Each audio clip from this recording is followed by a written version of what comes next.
Learning objectives. After studying this chapter, you should be able to state the meaning and importance of management principles, understand the nature and significance of principles of management, explain Taylor's principles and techniques of scientific management, describe Henry Fayol's contribution to modern management, analyze Fayol's principles of management. Introduction to management principles. Each and every system around the world run on certain principles and guidelines. In an organizational setup, these principles serve as the route map to run its vision and activities. Management is also based on certain principles which serve as a guideline for business. Management principles. A managerial principle is a broad and general guideline for decision-making and behavior. In order to have a clear idea regarding the term principles of management, first we should understand the underlying terms in it, viz., principles and management. Principles. Principles are the fundamental norms, rules, or values that represent what is desirable and positive for a person or a group or community and help it in determining the rightfulness or wrongfulness of its actions. Principles are more basic than policy and objectives and are meant to govern both. Management. Management is the group activity which involves planning, organizing, directing and controlling the human activities towards the attainment of organizational goals. Principles of management. It is the combination of principles and management. That is, it is the set of fundamental norms, rules or regulations which controls and guides the activities of management in its functioning. Evolution of management principles. Management principles are derived in a systematic order through the years. The first known management ideas were recorded in 3000 to 4000 BC. Gradually, it paved the way for classical and neoclassical management theories in 1900th century. In recent years, management theories has opened new ways for different approaches like management science approach, operation research, and modern management. Nature of principles of management. Principles are general propositions which are applicable when certain conditions are present.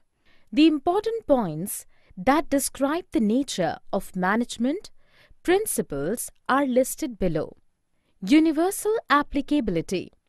The principles of management are intended to apply to all types of organizations, business as well as non-business, small as well large, public sector as well as private sector, manufacturing as well as the services sector. General guidelines. The principles are guidelines to action but do not provide ready-made, straitjacket solutions to all managerial problems. This is so because real business situations are very complex and dynamic and are a result of many factors. Formed by practice and experimentation. The principles of management are formed by experience and collective wisdom of managers as well as experimentation. This principle finds mention in management theory. On the other hand, in order to remedy the problem of fatigue of workers in the factory, an experiment may be conducted to see the effect of improvement of physical conditions to reduce stress. Flexible. The principles of management are not rigid prescriptions which have to be followed absolutely. They are flexible and can be modified by the manager when the situation so demands.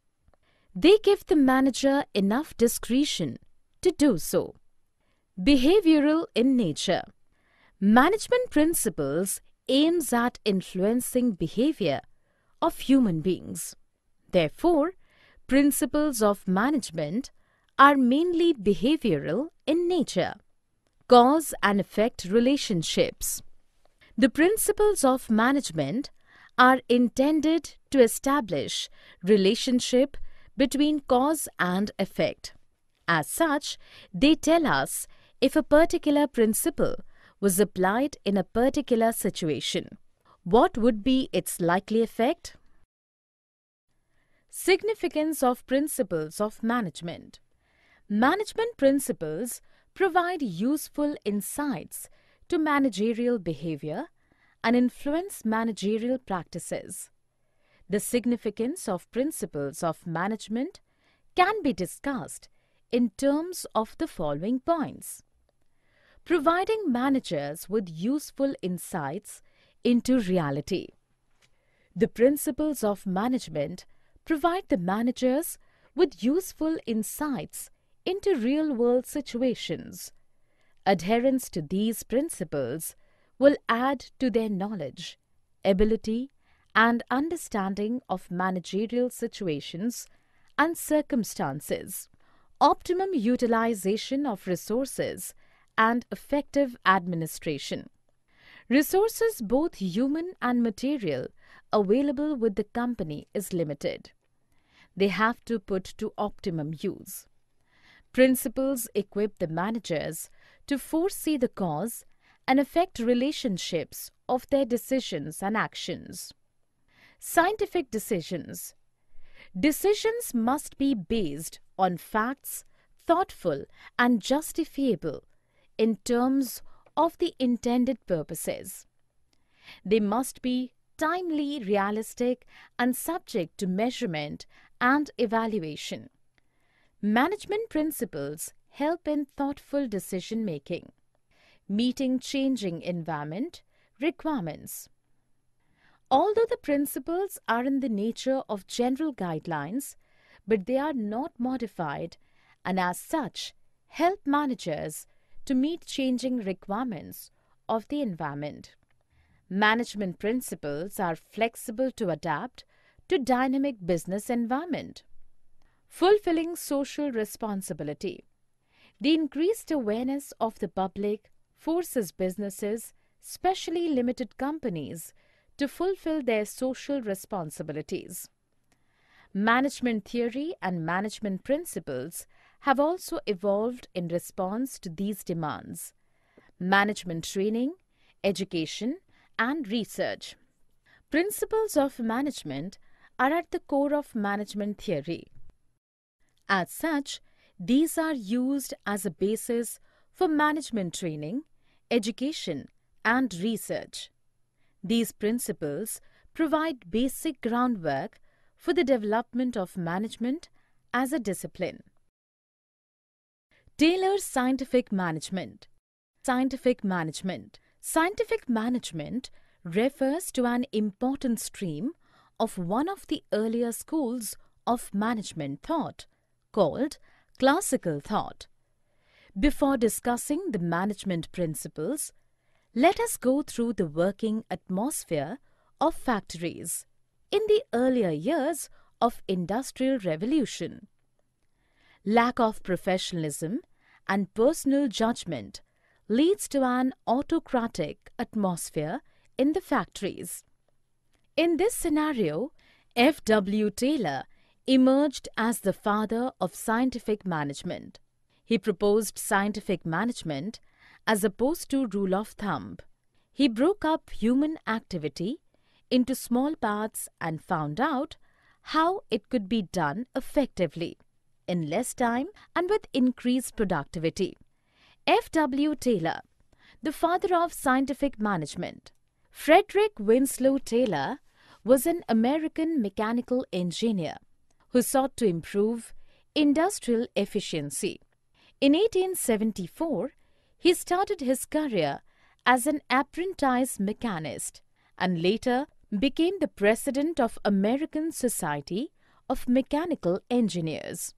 Taylor thought that scientific analysis of the work would be the best way to do it and to increase productivity.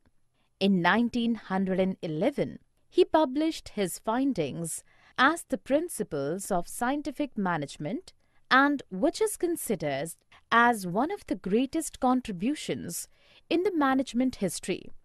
F. W. Taylor. Important incidents in life. 1856, March 20th. Born at Philadelphia, Pennsylvania, United States. 1874, started his career as an apprentice mechanist. 1883, graduated from Stevens Institute of Technology in Mechanical Engineering. 1884, executive at Midville Steel Company. 1895, introduction of piece rate system. 1898, joined with Bethlehem Iron Company. 1900, professor at Tuck School of Business. 1902, Elliott Crescent Medal. 1906, President of American Society of Mechanical Engineers. 1911, Publishing of the Principles of Scientific Management. 1915, March 21st, Death. Principles of Scientific Management. F. W. Taylor has developed 4 different principles of management, which is later accepted as scientific principles of management. Science, not rule of thumb. Taylor believed that there was only one best method to maximize efficiency. This method can be developed through study and analysis.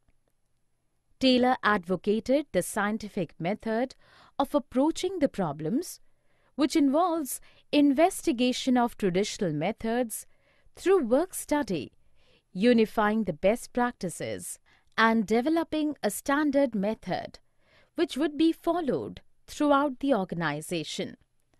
Harmony, not discord. He emphasized that there should be complete harmony between the management and workers. Both should realize that each one is important. To achieve this state, Taylor called for complete mental revolution on the part of both management and workers. Management should share the gains of the company, if any, with the workers. Development of each and every person to his or her greatest efficiency and prosperity. Industrial efficiency depends, to a large extent, on personal competencies.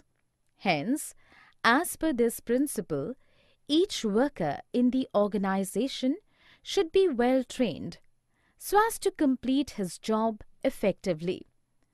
Worker training was essential also to learn the best method developed as consequence of the scientific approach. Cooperation, not individualism. There should be complete cooperation between the labor and the management instead of individualism.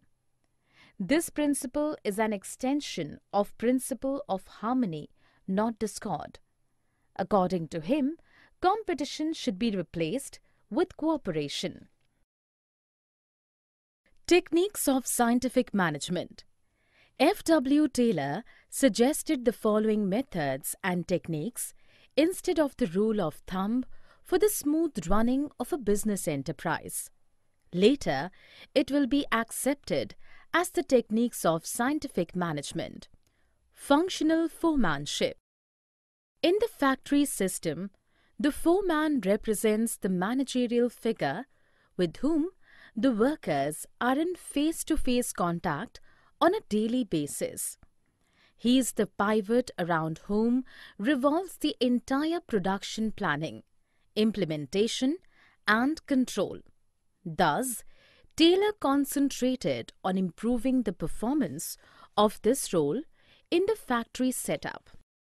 In fact, he identified a list of qualities of a good foreman or supervisor and found that no single person could fit them all. He suggested functional foremanship through 8 persons. Under the factory manager, there is a planning and production in charge, standardization and simplification of work. Standardization refers to the process of setting standards for every business activity. It will be standardized of process, raw material, time, product, machinery, methods, or working conditions. These standards are the benchmarks which must be adhered to during production. Method study. The objective of method study is to find out one best way of doing the job. There are various methods of doing the job. To determine the best way, there are several parameters. Right from procurement of raw materials till the final product is delivered to the customer, every activity is part of method study. Taylor devised the concept of assembly line by using method study. Example, Ford Motor Company used this concept very successfully. Techniques of scientific management. Motion study. Motion study refers to the study of movements like lifting, putting objects, sitting, and changing positions, etc., which are undertaken while doing a typical job. Unnecessary movements are sought to be eliminated so that it takes less time to complete the job efficiently. For example, Taylor and his associate, Frank Gilbert, were able to reduce motions in bricklayering from 18 to just 5. Taylor demonstrated that productivity increased to about 4 times by this process. Time study. It determines the standard time taken to perform a well-defined job. Time measuring devices are used for each element of task. The objective of time study is to determine the number of workers to be employed, frame suitable incentive schemes, and determine labor costs. Fatigue study. A person is bound to feel tired physically and mentally if she or he does not rest while working. The rest intervals will help one to regain stamina and work again with the same capacity. This will result in increased productivity. Fatigue study seeks to determine the amount and frequency of rest intervals in completing a task. Differential piece of wedge system. Under this system, the workers can then be classified as efficient or inefficient on the basis of set standards. Most efficient workers will be rewarded more, so he introduced different rate of wage payment for those who performed above standard and for those who performed below standard. Henry Fayol, father of general management. Henry Fayol was a French mining engineer, mining executive, author, and director of mines who developed general theory of business administration that is often called Fayolism.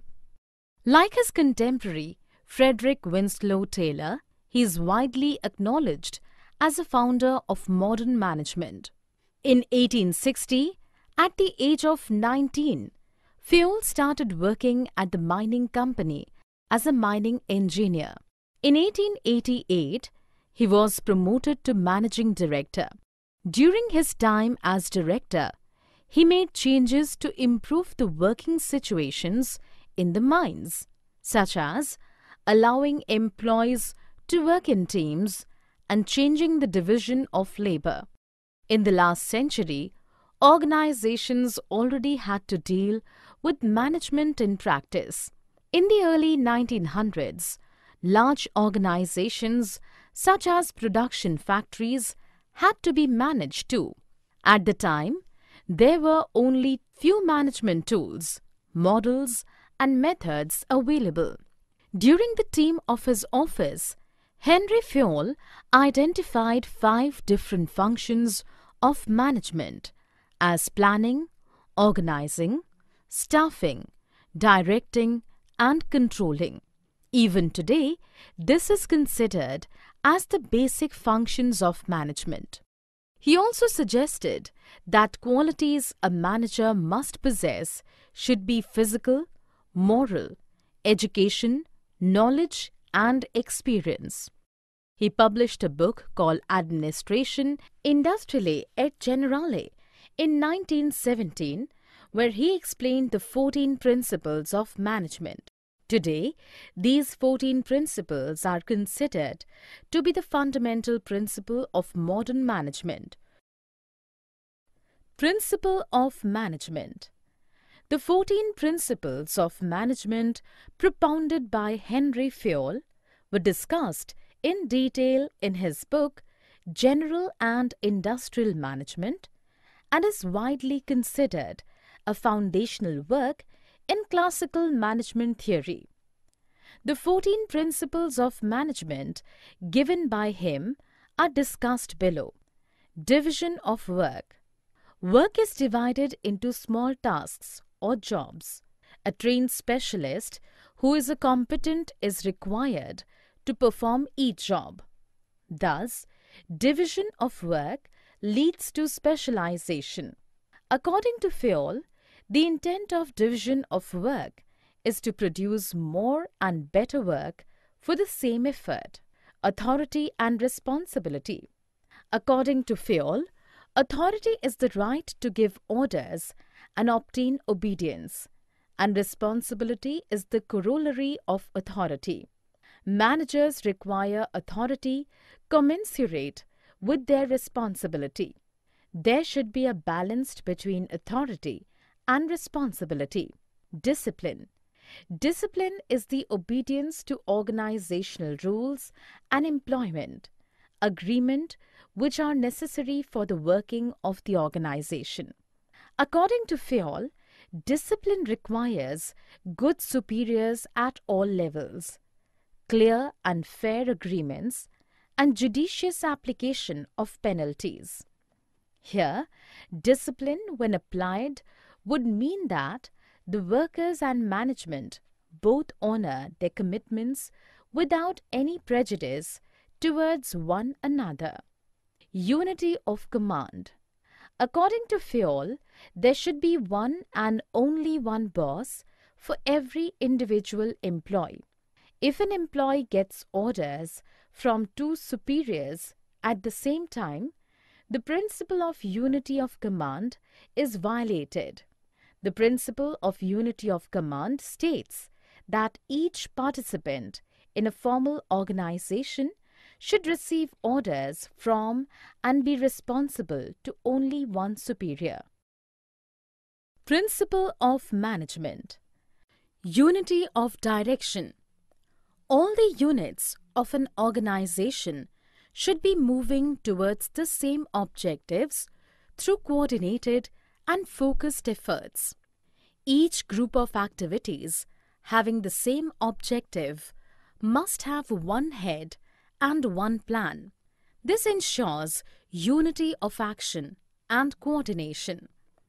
Subordination of individual interest to general interest.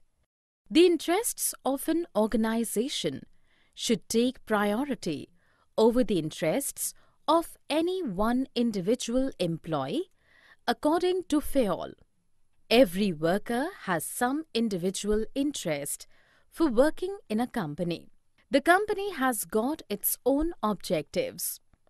In all the situations, the interests of the group or company will supersede the interest of any one individual. Remuneration of employees. The overall pay and compensation should be fair to both employees and the organization. The employees should be paid fair wages, which should give them at least a reasonable standard of living. At the same time, it should be within the paying capacity of the company. Centralization and decentralization. The concentration of decision-making authority is called centralization, whereas its dispersal among more than one person is known as decentralization. The degree of centralization will depend upon the circumstances in which the company is working. In general, large organizations have more decentralization than small organizations. Scalar chain. An organization consists of superiors and subordinates. The formal lines of authorities from highest to lowest ranks are known as scalar chain. According to Fayol, organizations should have a chain of authority and communication that runs from top to bottom and should be followed by managers and the subordinates. Principle of management. Order. According to Fayol, people and materials must be in suitable places at appropriate time for maximum efficiency. The principle of order states that a place for everything and everyone in its, her or his place. Essentially, it means orderliness. Equity. Good sense and experience are needed to ensure fairness to all employees, who should be treated as fairly as possible. According to Fayol, this principle emphasizes kindliness and justice in the behavior of managers towards workers. This will ensure loyalty and devotion. Stability of personnel. Employee turnover should be minimized to maintain organizational efficiency. According to Fayol, personnel should be selected and appointed after due and rigorous procedure. But once selected, they should be kept at their post or position for a minimum fixed tenure. Initiative. Workers should be encouraged to develop and carry out their plans for improvements. Initiative means taking the first step with self-motivation. It is thinking out and executing the plan. It is one of the traits of an intelligent person. Initiative should be encouraged. Esprit de corps. Management should promote a team spirit of unity and harmony among employees. Management should promote teamwork, especially in large organizations, because otherwise objectives would be difficult to realize. It will also result in a loss of coordination. A manager should replace I with we in all his conversations with workers to foster team spirit. Summary. Let us summarize what we have learned in this module. Principles of management are general guidelines which can be used for conduct in workplaces under certain situations. They help managers to take and implement decisions. The nature of management principles can be discussed under the heads formed by practice, general guidelines, universal, flexible, behavioral, contingent, and cause and effect relationship. Proper understanding of significance of management principles is essential to make sound decisions by managers. The significance can be discussed under the following heads: increase in efficiency, optimum utilization of resources, scientific decision making, adaptation to changing environment, fulfilling social responsibilities, proper research and development, training managers, and effective administration. Taylor's principles of scientific management are: science, not the rule of thumb; harmony, not discord; cooperation, not individualism; maximum, not restricted output; development of each person to her or his greatest efficiency and prosperity. The techniques of scientific management, as per Taylor, were functional foremanship, standardization and simplification of work, fatigue study, time study, motion study, and differential weight system.